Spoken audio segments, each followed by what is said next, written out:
Right before she died of a drug overdose, I had no idea she was taking drugs.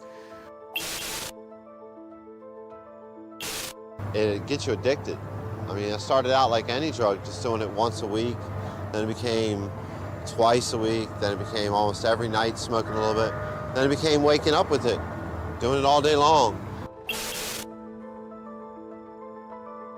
I didn't get to see my daughter, but her dad did. He was a heroin addict. He, had struggled with heroin for a long time, but he had been clean for a year. I'm just thinking to myself, like, God, why? Why did you drive? I looked to the left and I saw like this white truck, and I couldn't say no. I said, I go, oh Jesus, like that, and it hit us. You will be convicted of a felony if you're caught selling this stuff. And what you don't really realize is that you're putting your life in danger and everybody else around you in danger, and it's just not worth it. It was 8 minutes from the time the officer left, and that my daughter was killed. Broke my back at T12, severed my spinal cord, had a punctured lung, a torn diaphragm, and several broken ribs, and that's what left me paralyzed at the waist, and we got a speeding ticket. That's it.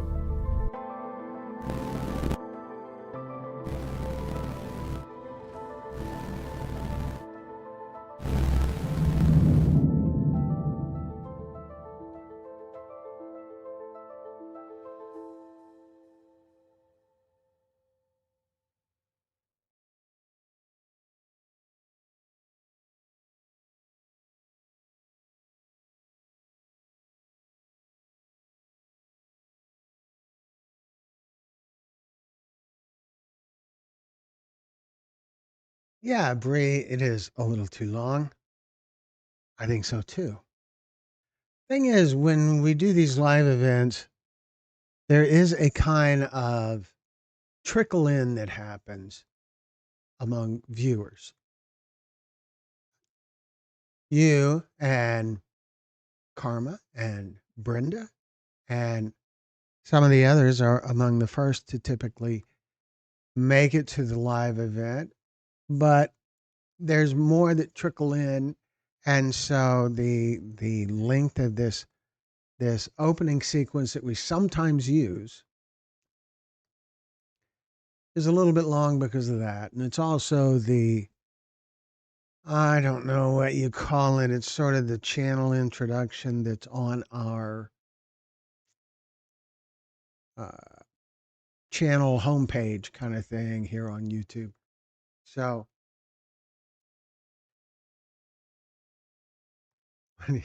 Brad. Oh, Brad, so awesome to see you here. I wish you were closer. I do. Hi, is Hazel here, Glenn? Okay, I misread that completely. Kimberly, I don't know if Hazel made the transition. I don't know, but I can ask her. So let's see.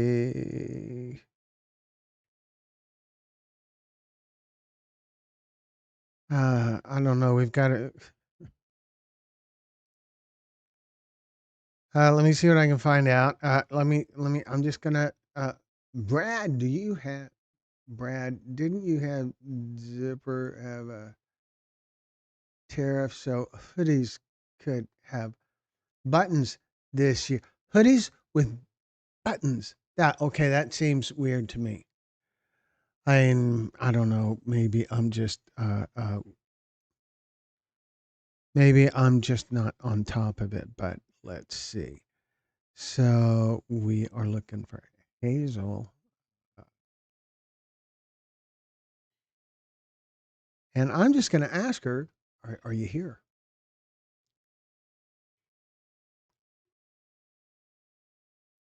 And we'll see if she chimes in. Glenn, you should make those rubber bracelets. Remember that was a big thing. Okay, the rubber bracelets. Yeah, they they are a big thing.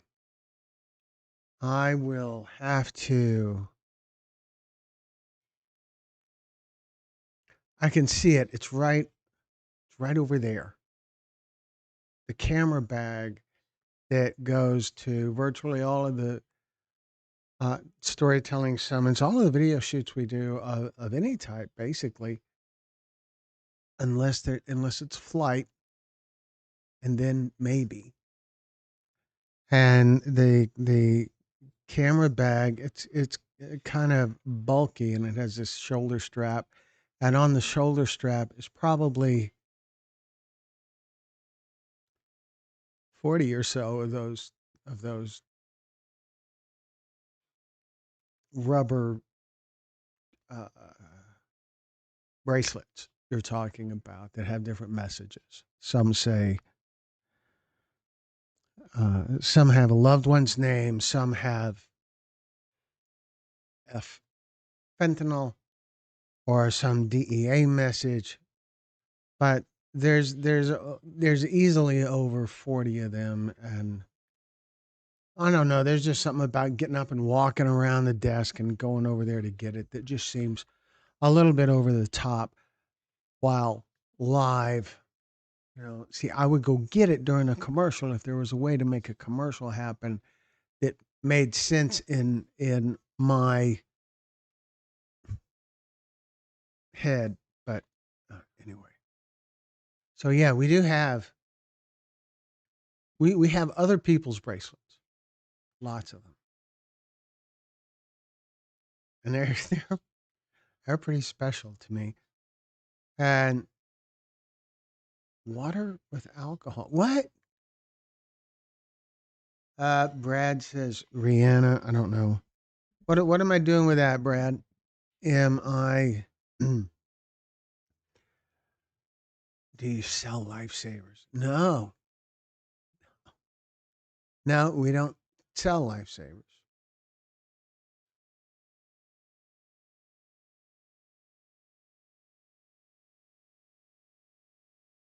We know what they look like. Yeah, yeah, I know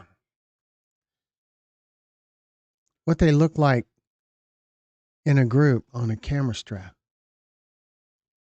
Seems kind of different, kind of impactful.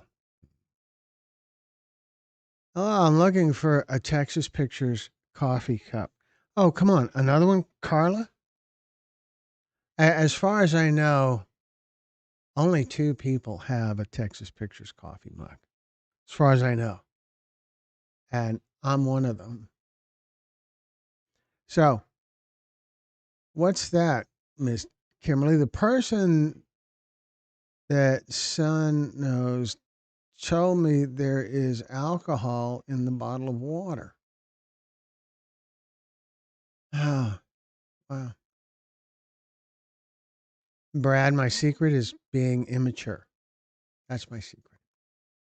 Very immature. I make jokes about your age all the time, and that's just me being immature and childishly celebrating how much younger I am than you are. And that's I know it's so being immature. So if you would just focus on less maturity, maybe that'll, you know, young things up, and that could be good, right? Right?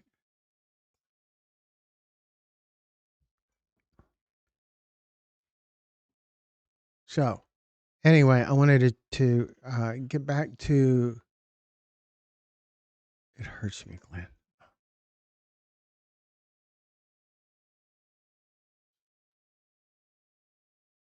Oh, Brad. Okay, come to Houston. I'll give you a big hug.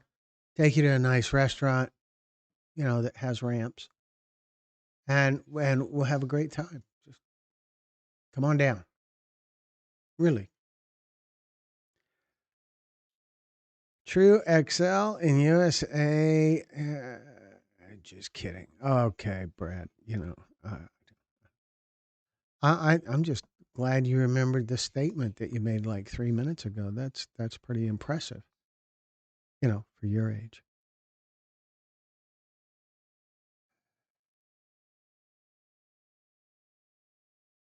Oh, I don't know. I shouldn't be looking at my phone while I'm here with you guys, so I'm going to stop doing that. But I will check it occasionally because I'm hoping the storyteller joins us in the live, and I haven't heard from her yet. From Hazel. You think Brad has a crush on me? Yeah, I kind of a bromance thing going on. Maybe I don't know. Uh, oh, and the two dead skunks. Well, we have. Oh my gosh, people! How could you not? Okay, so just like always, the dogs have to chime in and mess with things. I suspect that one of the what would you call them? One of the cohabitants here.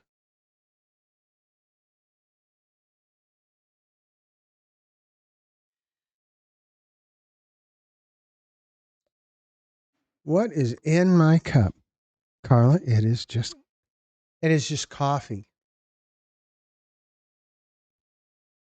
And my mug, the one that I keep water in, appears to be nowhere near my desk. I don't know what happened there, but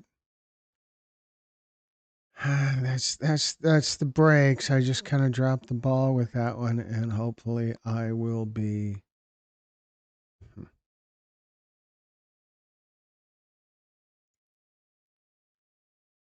Maybe someone will bring me water soon. It could happen here at this massive Texas Pictures World Headquarters. Some staff member may bring me. Look at that. Brenda knows the dog's name, Moxie Tucker and Coco.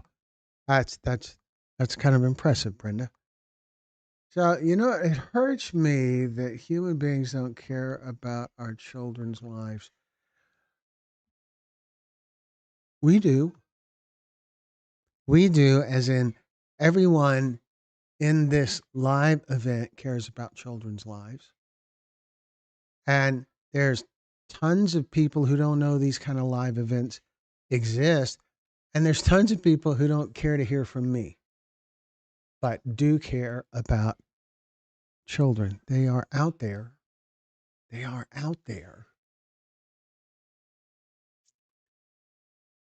And they're not that hard to find. I don't think. But there are people who care. Uh, our series, the fentanyl poisoning series, averages about 1 million views a month. And that's awesome. It kind of takes my breath away to say it out loud. It's it's awesome that we're reaching that many people. All of them care very much about children. And so there's that. Now, 1 million views a month doesn't mean 1 million viewers a month, because what happens is a viewer will watch one story and then watch another story and then watch another story. And so that viewer gets counted 3 times. However, every 90 days, we average 1 million unique viewers, according to YouTube analytics. That's pretty awesome. So there are people who care out there. Lots of them.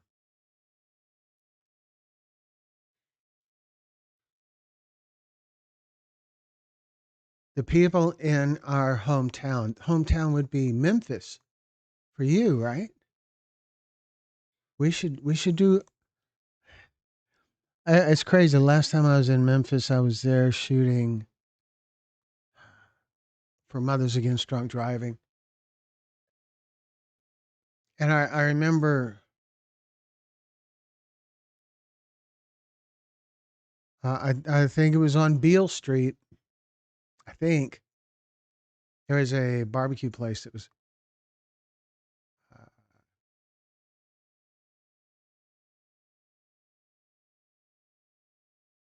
on on Beale.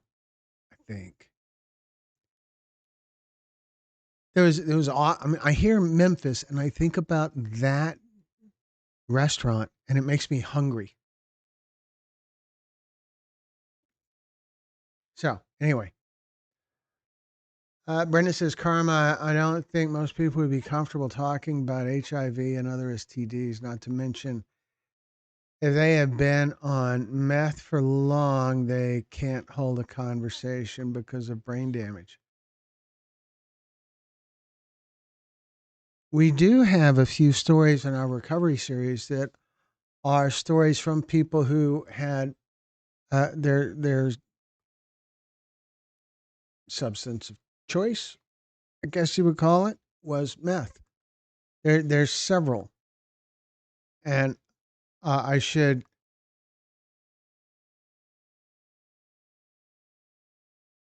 I should I should know that, but I don't. Okay, so I know what place you're talking about. The barbecue place. It's barbecue, right? Isn't it? It's on Beale Street. Yeah, I think there's something really cool about Memphis. There's a great there's a great song,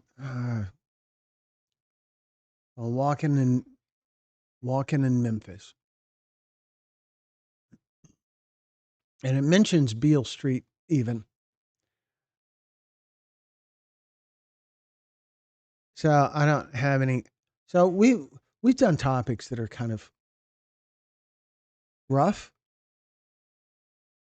We talked to several domestic violence survivors, and we've talked to human trafficking survivors, and they have they have rough, difficult, challenging stories, and no problem. We talk with them, make it very.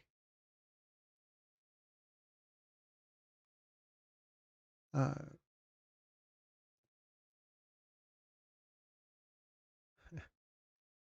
we make it very comfortable.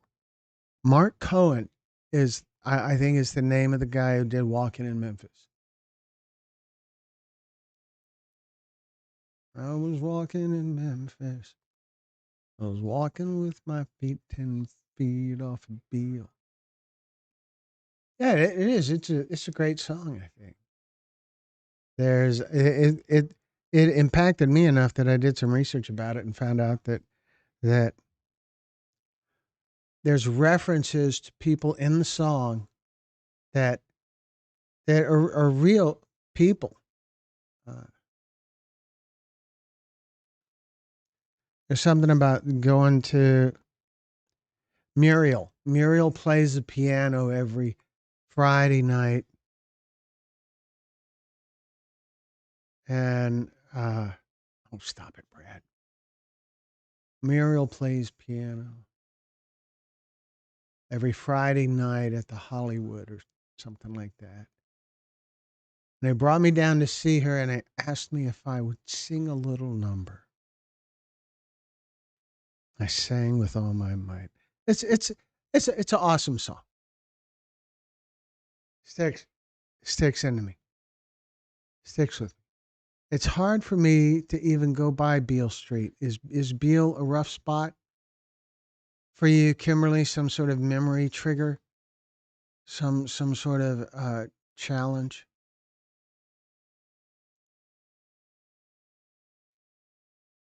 There's a girl version. A girl version of Walking in Memphis.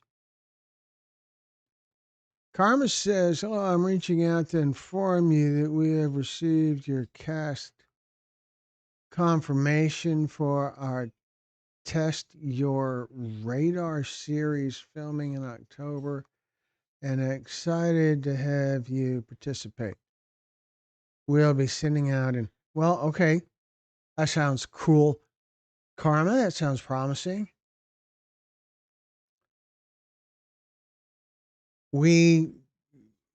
Our channel works a little bit different. That we have these events and they're open to anyone who wants to share a story. We don't typically know anything about the story in advance. And during the interview, it's the first time we hear about it, typically.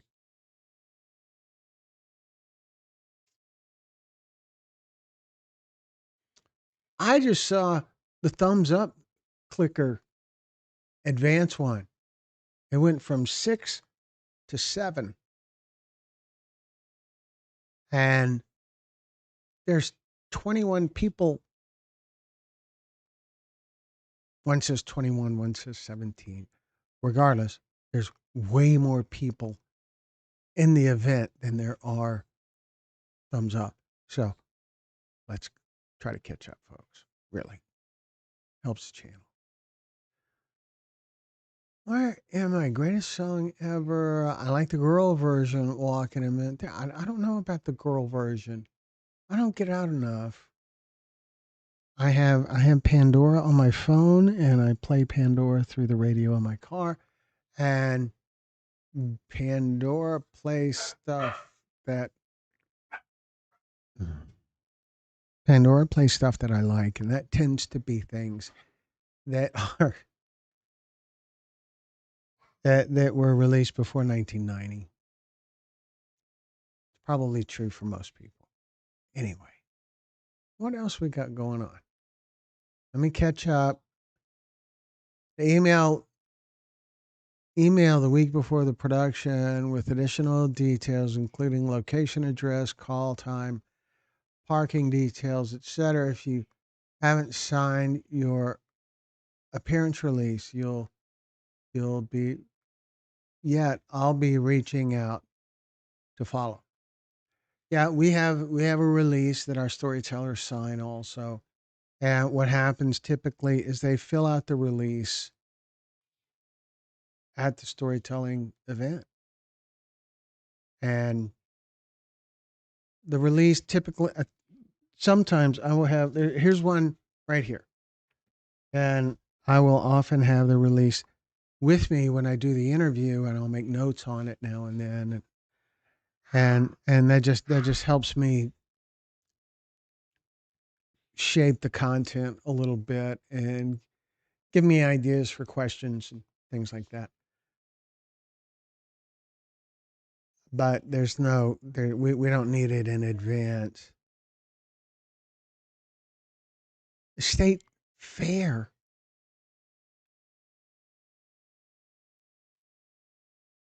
Play at the state fair. So Brad's going to be playing at the state fair, and the state fair, is that in Oklahoma City? Is that where is the state fair?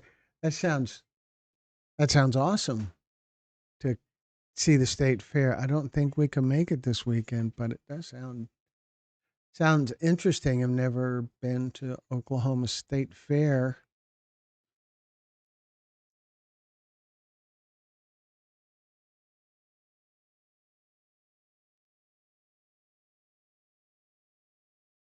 Really? Cher covered Walking in Memphis.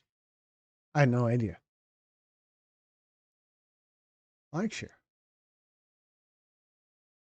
I would like to I'd like to see Brad play. That'd be interesting. I never seen a stage with, oxygen tanks and stuff. So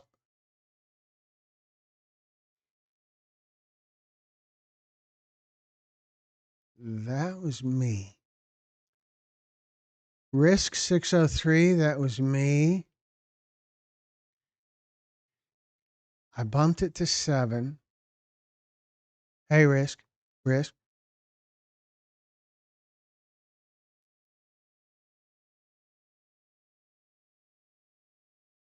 I'll have to get the Pandora app. Yeah. Well, Pandora, it works. There's other music apps that work the same way, but you get to pick and choose what kind of music you like, and then Pandora kind of figures out what other music you might like, and so that's kind of nice. Having news media at events always is always a is always a good thing.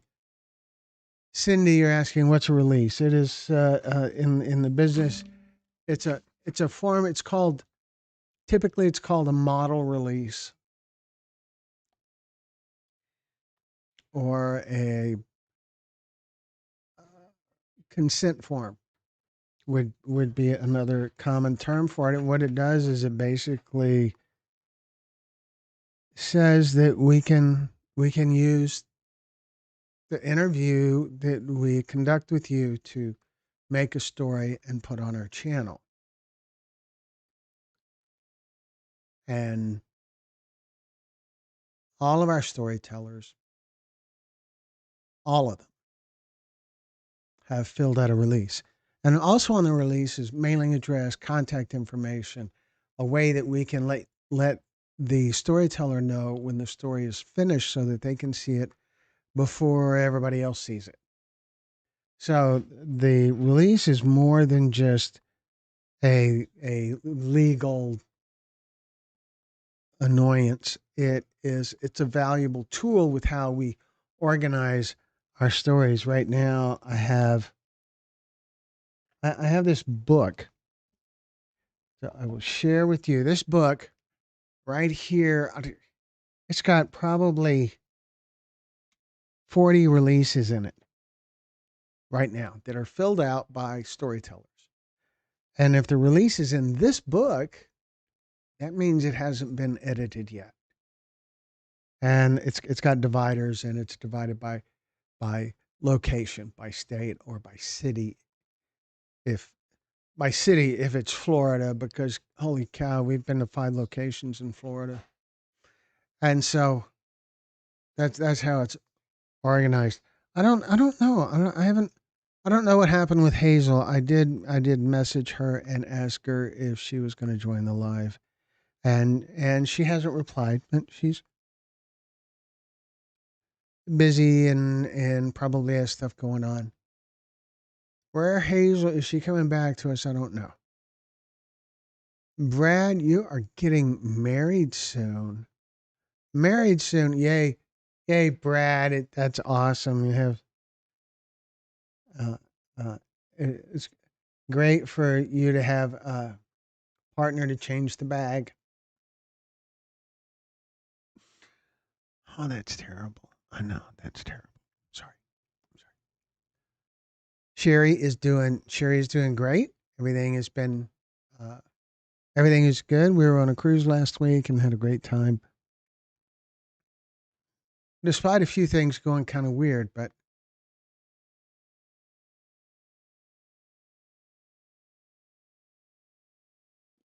uh yeah, she's doing great. Doing some cool stuff, helping out her parents a little bit right now. And all is good with that. So Karma says, Glenn, I know we talked about this before, but when I get back to Phoenix, I would like to try and get you booked into high schools or colleges. We can do that. We can.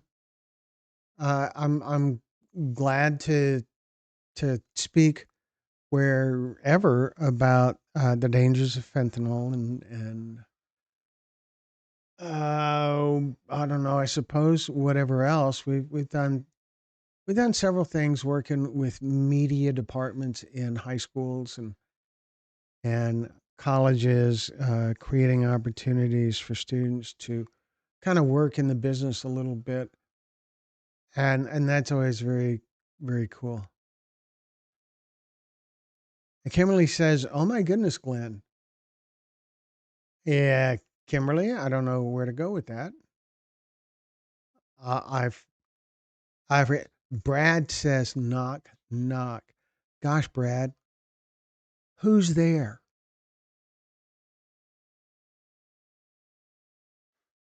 Now I just wait for the response, and who knows how long that's going to take. Not not not meaning you're slow, Brad. It's just the way that the system works is that sometimes a response takes a while. So I'm not saying it's you.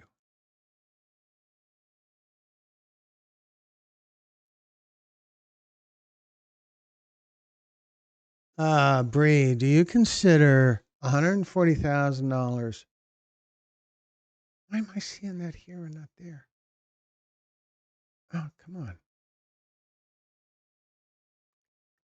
Do you consider $140,000 as a news director competitive? Probably. I think that a lot of that depends on the market.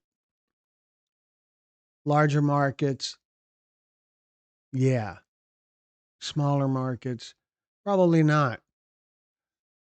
Gulfport, Mississippi, maybe not. Houston or Dallas or Tulsa or Denver, yeah. I just kind of ran up the middle of the country there. I guess you figured that out. I was a professor at Grand Canyon University. We could get paid for it and spread positive messages. We're totally game for that. That something that helps with our travel expenses is always nice. Rarely happens, and certainly isn't mandatory. But that would be all that we're looking for. If we get paid beyond that, then that would be something that we would pass on to a fentanyl awareness organization. Not not sure which one. We might collaborate with the university to pick one, but the one that stands out to me right out of the chute is Fentanyl Fathers, but there are many others.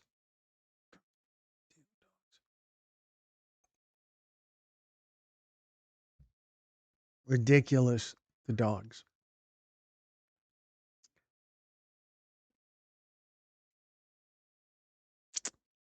Gosh, Brad,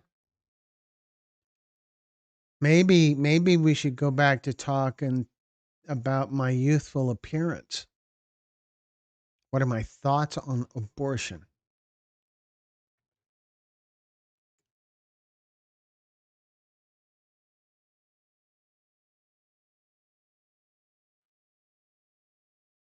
Moving back on December 1st. Good job, Karma. So right now you're still living in your car? If I remember right?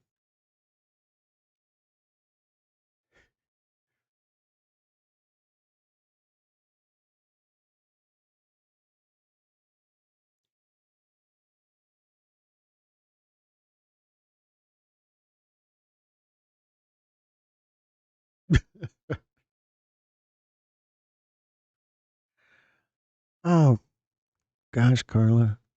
Okay. Yeah, so Brad says I'm kicking your ass next time I see you. Okay. Well, that'll be fun. So I appreciate you very much, Brad.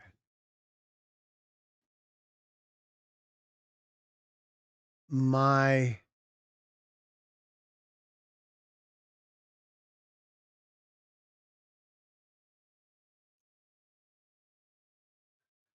my thoughts about abortion.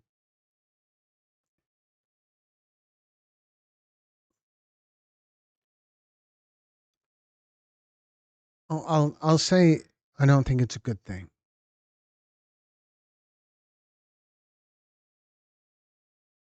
And that's as far as I'm going to go with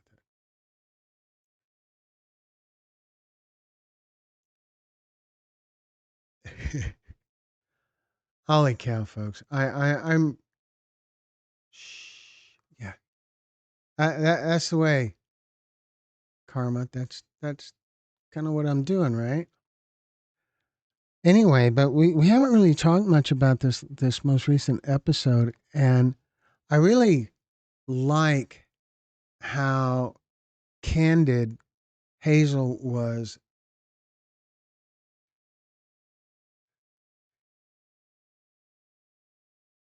in the story. How she was very open and straightforward and not guarded about sharing everything that she had, all the information she had, all the insight, all of the struggles, very open. And I really that struck me. We don't always have that in some of the stories. That sometimes there is a kind of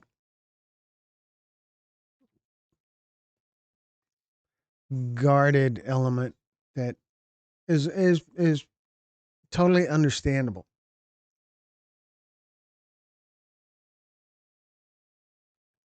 Love when I add video and voicemails with the talks. Yeah, it's the way that the stories work is the storytellers will send us what they have that they want to share, and sometimes that is just pictures. I smell bacon. Now I'm hungry. Okay, so sometimes it's pictures, sometimes it is like pictures from school or whatever, pictures growing up, pictures as they got older. And sometimes it is video, sometimes it is 911 calls or toxicology reports. Toxicology reports typically they're interesting,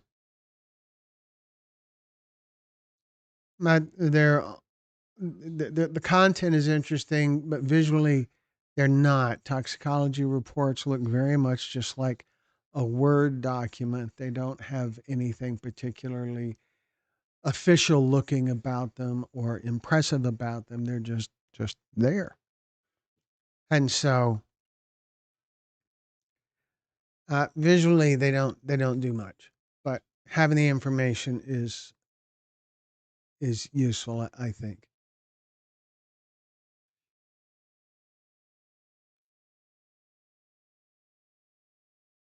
And the father in his RV trying to revive his karma. That's a old that's one of our older stories.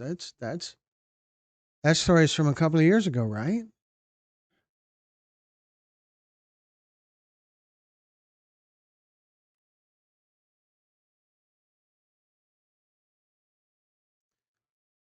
We do have hoodies with no zippers. That's what we have. That's what's on our store. Hoodies without zippers. There's one that is a fentanyl awareness kind of hoodie that has the Texas Pictures logo on front and a fentanyl awareness graphic on the back.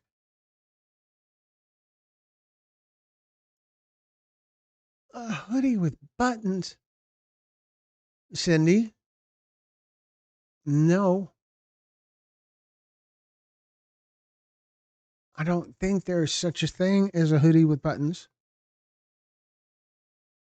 If there is, there shouldn't be.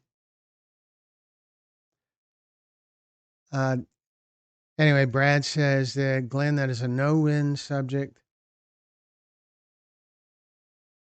Hmm. I imagine you're talking about a subject that you brought up, didn't you?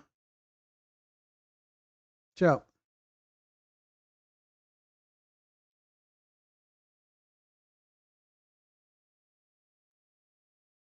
I feel pullovers have buttons. Well, okay. Yeah, like there's pullover sweaters that have like 3 buttons at the top or something like that. So, yeah, I could see that. I could certainly okay. But I don't feel like that's a hoodie, right?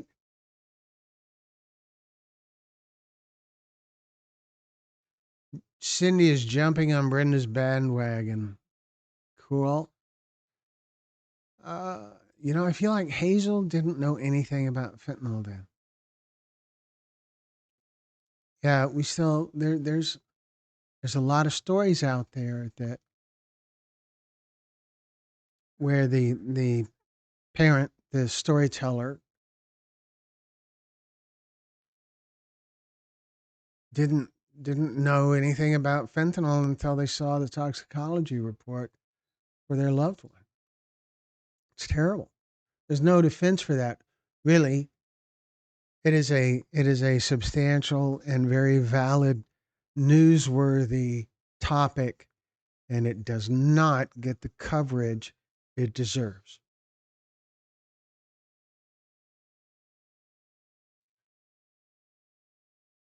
When we go to cities,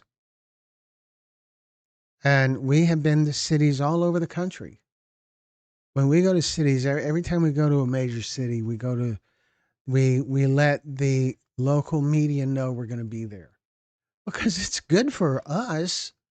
It's good for the cause. It's good for exposure to get some sort of local coverage of us being in the area. And a lot of times it happens, but a lot of times nothing happens. No follow up. And if you think about it from a news perspective,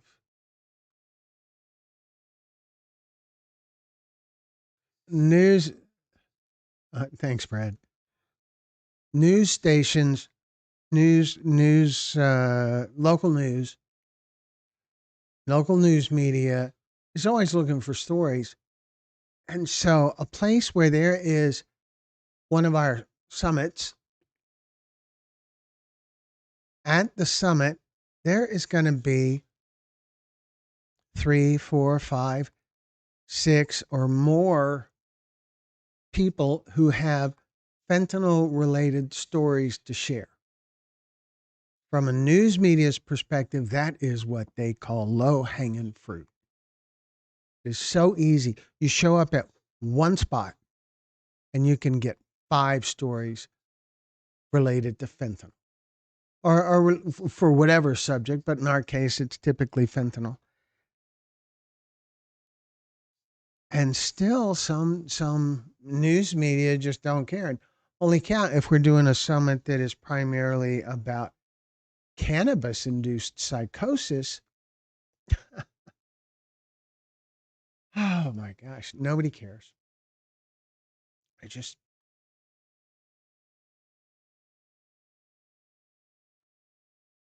they just don't know.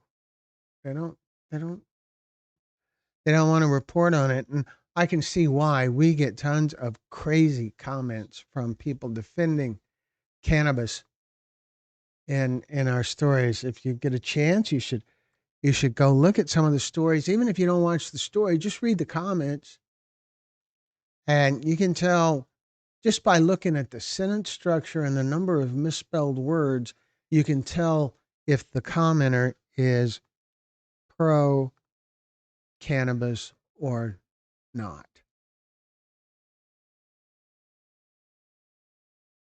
Pro cannabis commenters are much more likely to have misspelled words in their comments. They're much more likely to have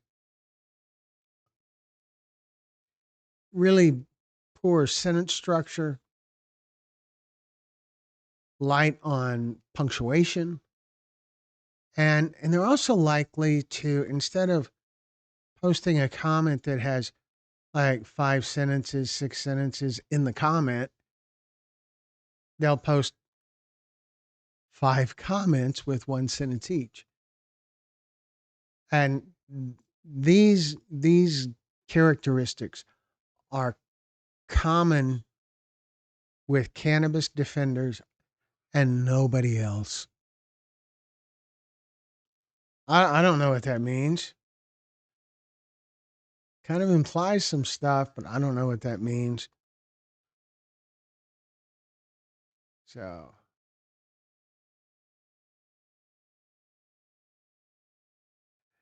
Karma says, I did drugs all my life. Believe me, cannabis is not the problem. So, a couple of things about that. First off, no. Can't really say you did drugs all your life because your life's not done yet. So, there's that.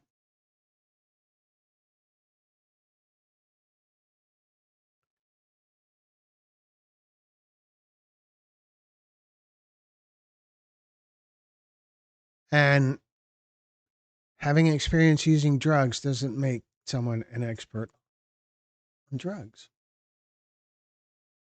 It just doesn't work that way. I've been eating fruit all of my life, but I don't know anything about farming.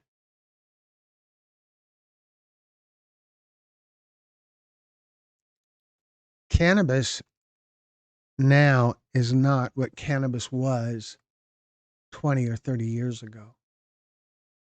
Cannabis now, in all of its forms,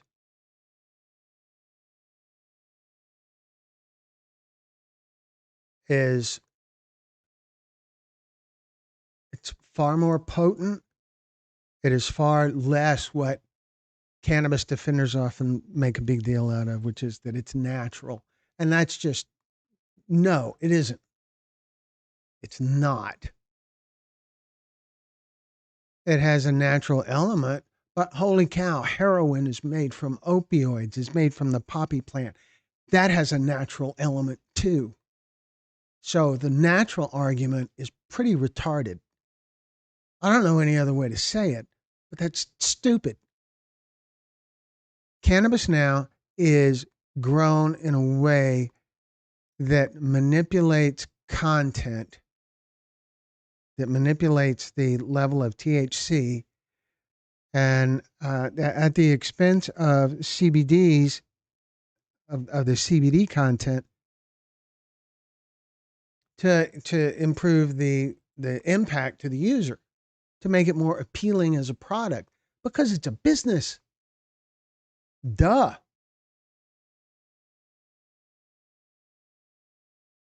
Yes, Dad, you should. Okay. Okay, Glenn, I've done all of them, most of them. Oh, yes, it does as a drug user.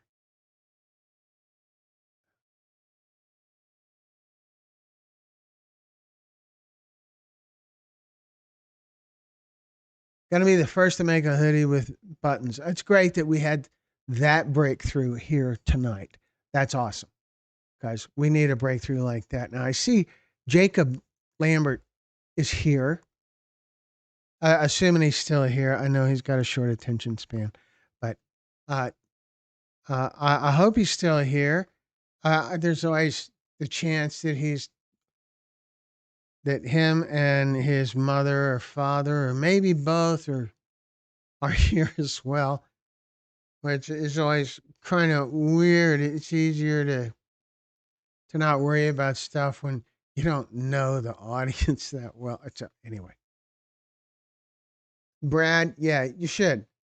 Glenn, I love you, but listening to you as a kinesiologist, you don't know what you're talking about. Love you still. We get that a lot from cannabis defenders. Nobody else, but we get it a lot from cannabis defenders. Cannabis defenders are the ones who typically have trouble spelling in their comments also. And cannabis defenders are the ones who typically can't form a proper sentence structure in their comments. And cannabis defenders are the ones who typically need to post 5 or 6 messages to make one point. No one else does any of that except cannabis defenders. That's a pretty glaring key indicator about insight. Also, we've interviewed 4 physicians, including one that is an ER physician, and they're very consistent in their messages. 5 physicians, sorry, 5. Have you seen the side effects in Tylenol? That's another thing that we get from cannabis defenders a lot. Deflection.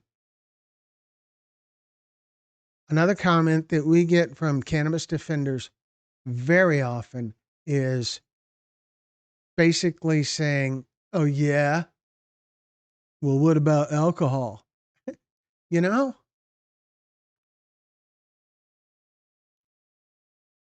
There's some things about alcohol. Alcohol is probably safer than cannabis, but doesn't really matter.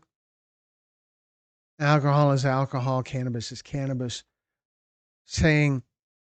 Bringing up some other substance as a way to argue a point, that's kind of given up because it's another substance. Why would that work? Why would that be relevant?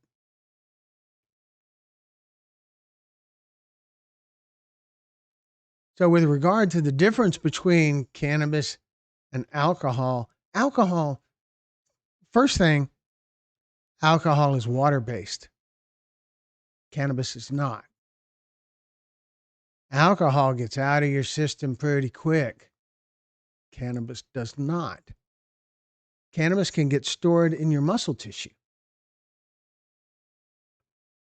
And that's not saying anything about what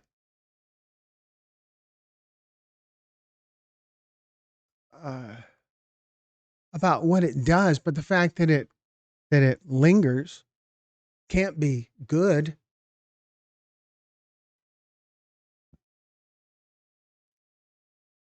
Don't get me going. So the UK labeled alcohol as one of the deadliest drugs. Well, sure it is.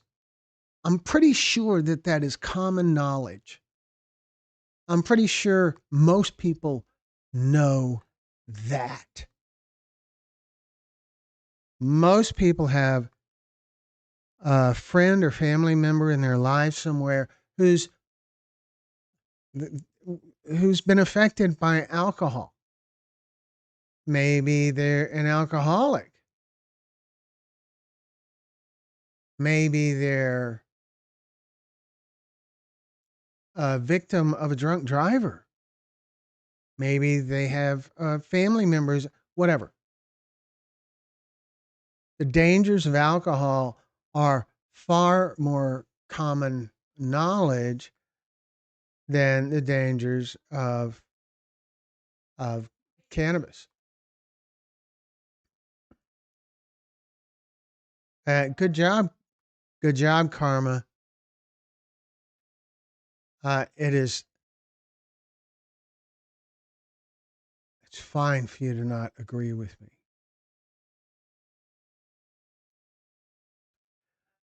I think all that's important about the debate regarding cannabis is that people hear it.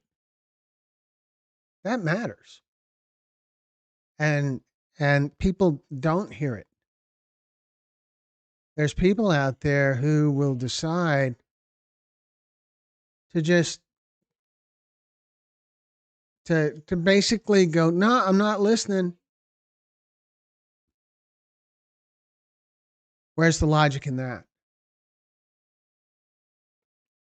There is substantial research about the dangers of cannabis that go back a couple of hundred years. There's research from France,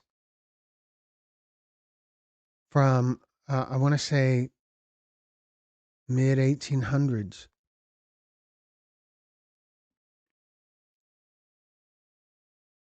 It's a very different world then.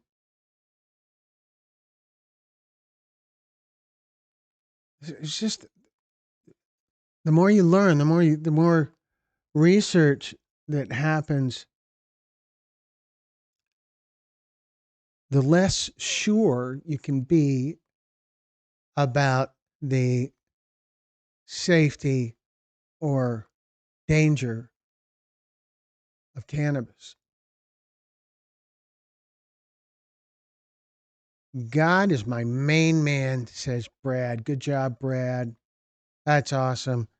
So if I got a response from Jacob, I didn't see it. So Jacob, are you still here? As you know, we have a couple of timelines ready on Dropbox. So anyway, Cindy, I love to see y'all debate. I think that why would be so interesting.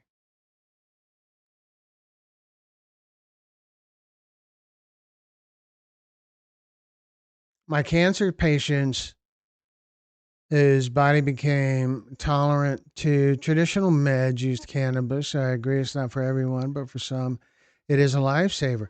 Now, I've heard that a lot. And I haven't heard any really substantial dispute on that. That for people who are in really difficult kind of situations, that like end of life care, when when my father was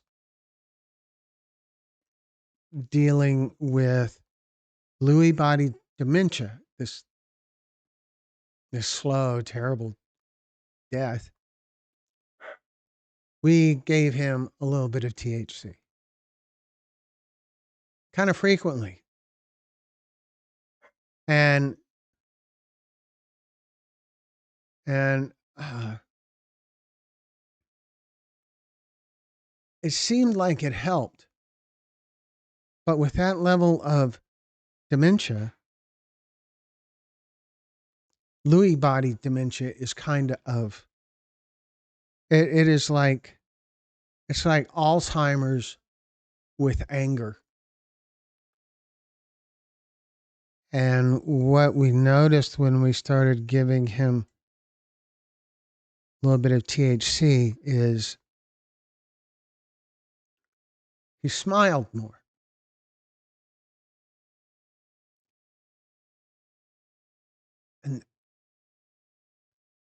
And he was calmer. So I saw that. I personally saw that, and that was wonderful to see. A smile was such a great breakthrough at that time. And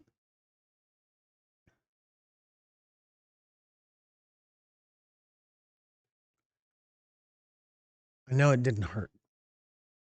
I know it didn't hurt. I don't know if it helped or if it just created the illusion of helping, but it seemed to help. But I know it did not hurt for that situation. Okay, so let me catch up. So Jacob says he's working on Pilar Melvin. Yeah, that's a good one. And I think there's two after that. Mateo has a couple. And I think that's where we're at. I also have one, Jacob, just talking to you now. Also have one that I really want you to work on that's kind of special. They're all okay. They're all special.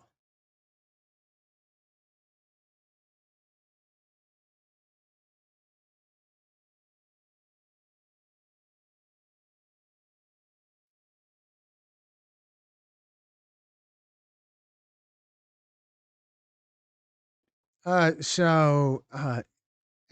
so yeah, we have one, but I don't have it uploaded yet. But it's going to be one that's very much up your alley because it involves the loss of several family members. Okay, so I need to catch up here, folks. Let me see where I'm at. No, Kim, I'm saying is that for some, cannabis is a lifesaver. Lifesaver seems a little bit of a misnomer. It could be appropriate to say it is a quality of life saver, but it doesn't save lives.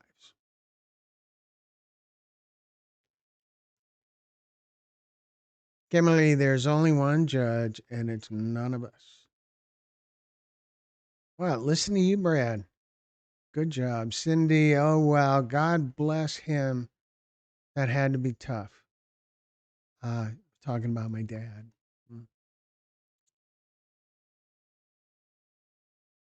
It was tough.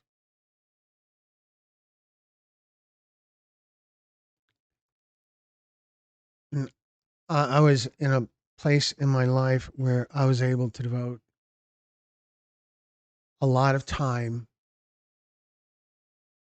being the primary caregiver for my father. And that was a that was a blessing to me.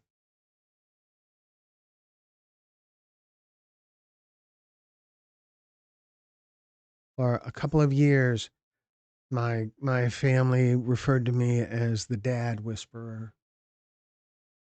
And so I got this great chance to spend this different kind of quality time with my father. And I'm grateful for that.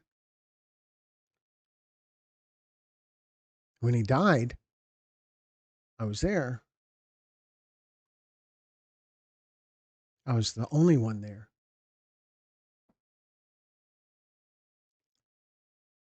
I held his hand. It was obvious what was happening.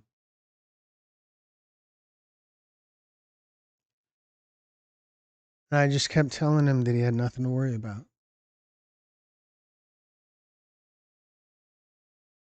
Everything here is going to be fine.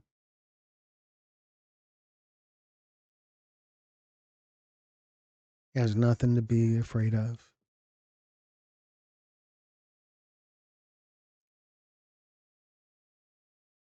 And I did that for 20 or 30 minutes or so. Somewhere in the middle of all that,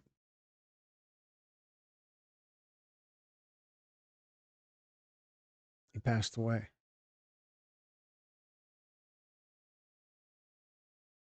Quietly. His breathing just got shallower. And eventually stopped. That was rough. But it was beautiful too.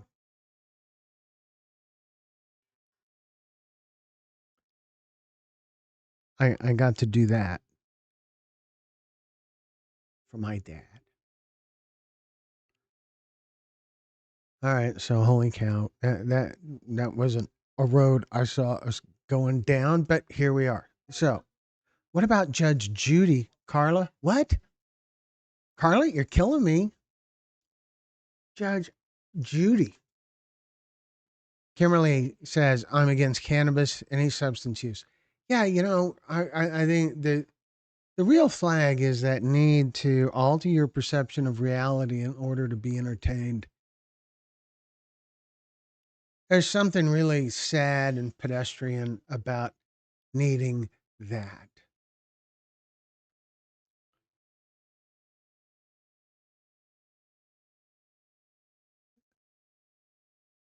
Brad says, that's who I'm talking about. I don't know what that means. Viola says, Glenn, you're an extraordinary human being. Thank you. Viola, I, don't know what to say to that. Thank you. My name is Hazel. What's wrong? Cindy, yes. I did feel closest to him. And I felt like I felt like during that time I got to show him what he did for me by how I managed to do what I did for him. So that was kind of remarkable.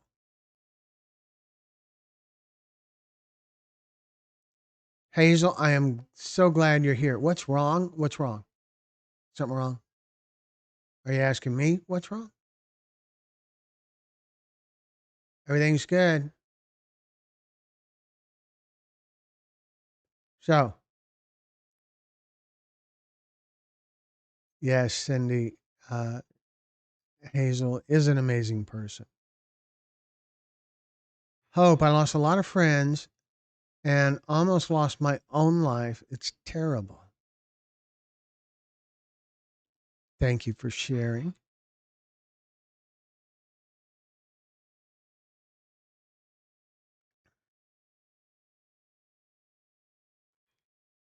Yeah, I think you're right, Carla. Carla.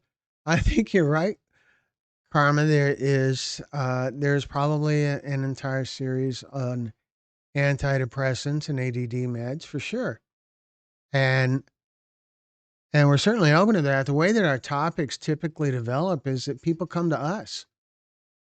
People contact us and say, "Hey, I have a story that I think might be a good fit on your channel about domestic violence or about human trafficking or addiction recovery or whatever." And so we make the story.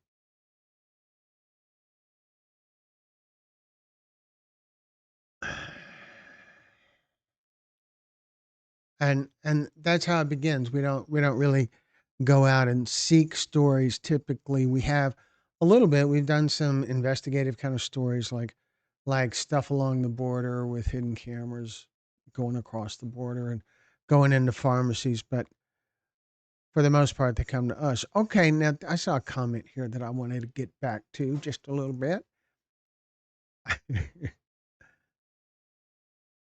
Carla says, Glenn, you remind me so much of Greg. Now, Carla, I want to explain to you that I have buttons here that can just turn you off.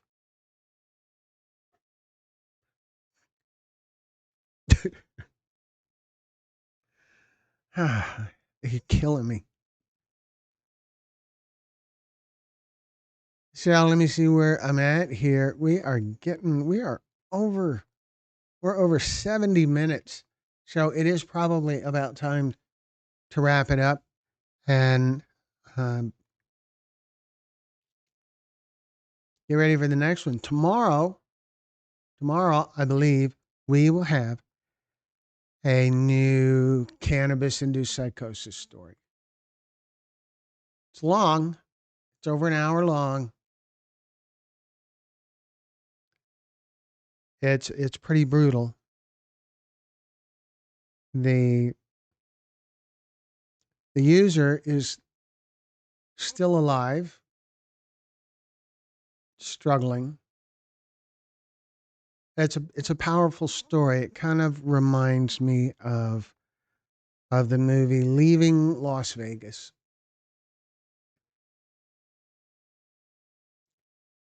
Karma says, yeah, it's yes, the best life is without drugs.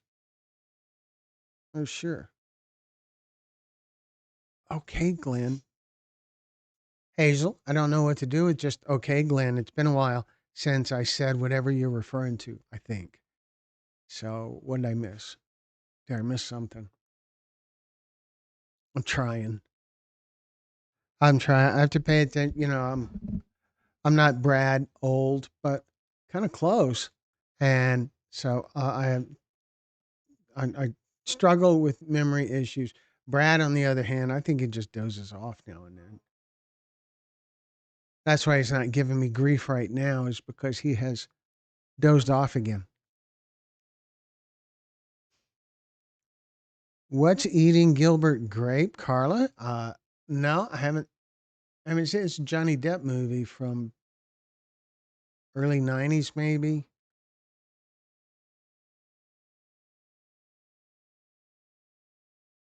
Okay, okay, I get it now, Hazel. Yeah, we've been here. We've been here for 72 minutes and 20 odd seconds, and that's a while. And I realized that a couple of minutes of that was tied up with the opening sequence that someone said was too long, and I agree. It is. It's work making those sequences, and once you have one together, uh, yeah, Leonardo DiCaprio, that guy. Yeah, there you go. What you take for granted, someone else is praying for. Thank you for supporting my journey of 300. That chokes me up, Brenda. 377 days free from fentanyl. That's awesome. Good night and God bless, she says. Brad is still waiting on Brenda's recipe. Glenn, how do you keep your karma? Don't just no, don't. Carla, karma, you're killing me. So, yeah, we are all. I think we're beyond proud of you, Brenda. We are just overjoyed. We get to share in your success. We get a little bit of ownership, I think. It's awesome. Cindy, her hoodie with buttons. Now, okay, that's coming, so that's going to be a thing. And whenever it happens, we will figure out a way for people to order Cindy's hoodie with buttons and do what we can to make that happen.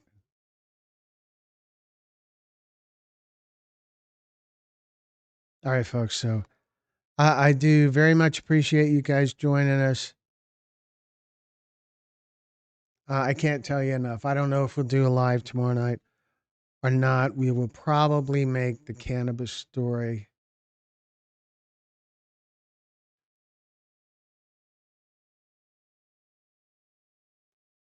We will probably just publish the cannabis story.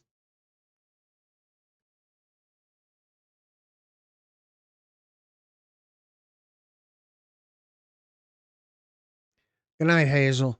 And good night, Kimberly, Carla.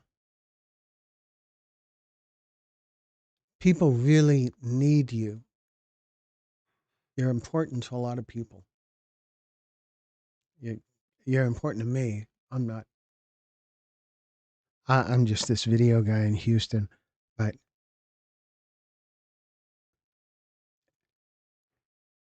you're important to a lot of people. You're important to Rain. And Rain is important to over 1 million viewers. And those viewers tell other people about Carla, about Rain. You did not fail your daughter, Carla. Knock it off. For real. You did not fail your daughter. You did not fail Rain. I cannot stress that enough. That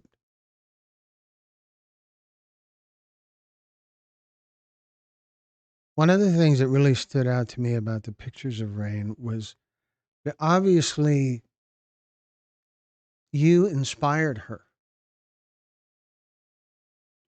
Obviously, you mattered to her.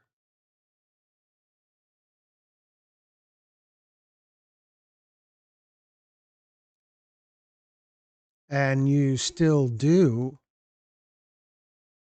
You do things now that bring Rain's story to people who need to hear it. You're saving lives. Rain is saving lives. Your dad is saving lives too, but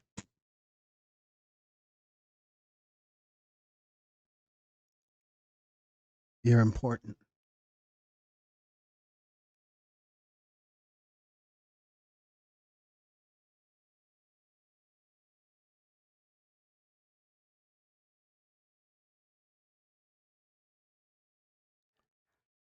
I feel pretty sure that I understand how you feel. Because I have talked to so many.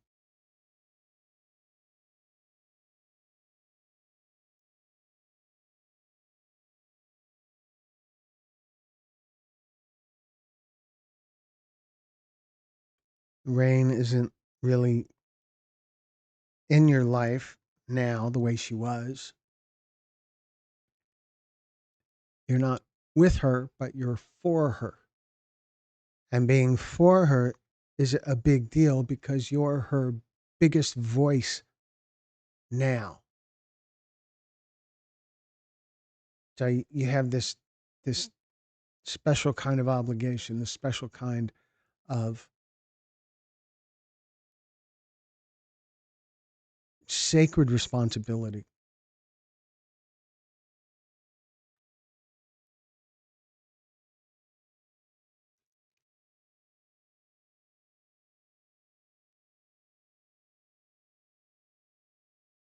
Carla, I know you're ready to go. Rain isn't ready for you to go.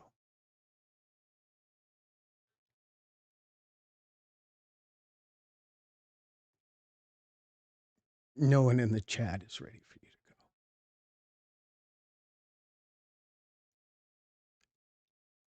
go. I'll be back here in the next day or two. Carly, you are welcome to call me, text me, whatever, anytime. I would I'd love to make the state fair and see your dad's show, but I don't suspect we can do that.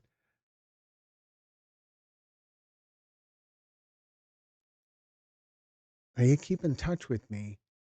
Yeah, as long as you stop telling me I'm like Greg. Just knock that off. But aside from that, I'm here for you anytime. So I want to thank everyone for joining us. I'm really grateful for all you guys and all you do to help our channel and to help spread the message about fentanyl and about the other topics that we address. It means a lot.